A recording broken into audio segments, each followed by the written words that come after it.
Greetings, brothers and sisters. This is your brother Ilya Rashad Muhammad, the author of UFOs and the Nation of Islam, as well as the producer of the documentary series Answered.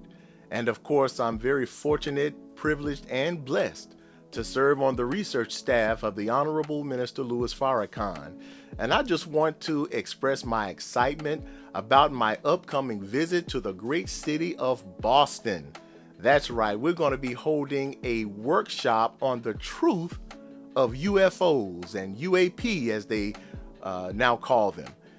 And we're going to be visiting Muhammad Mosque, the historic Muhammad Mosque number 11 that weekend, the weekend of November 23rd and 24th. So we hope to see you there.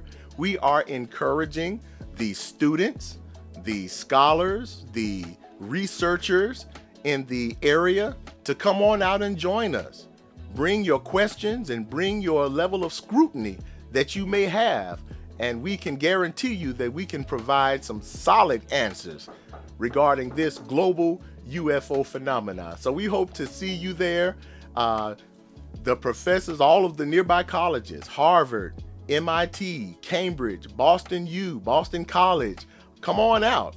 Professor Avi Loeb, of Harvard University. You've done research on this mothership and these smaller probes. Won't you come on out and engage us? Don't be a stranger from this very important subject that we can provide solid answers to. So we hope to see you all there in Boston the weekend of November 23rd and 24th. All right, now for details, just visit nationbrothers.com/calendar. Again, that's nationbrothers.com/calendar, and we hope to see you there, all right?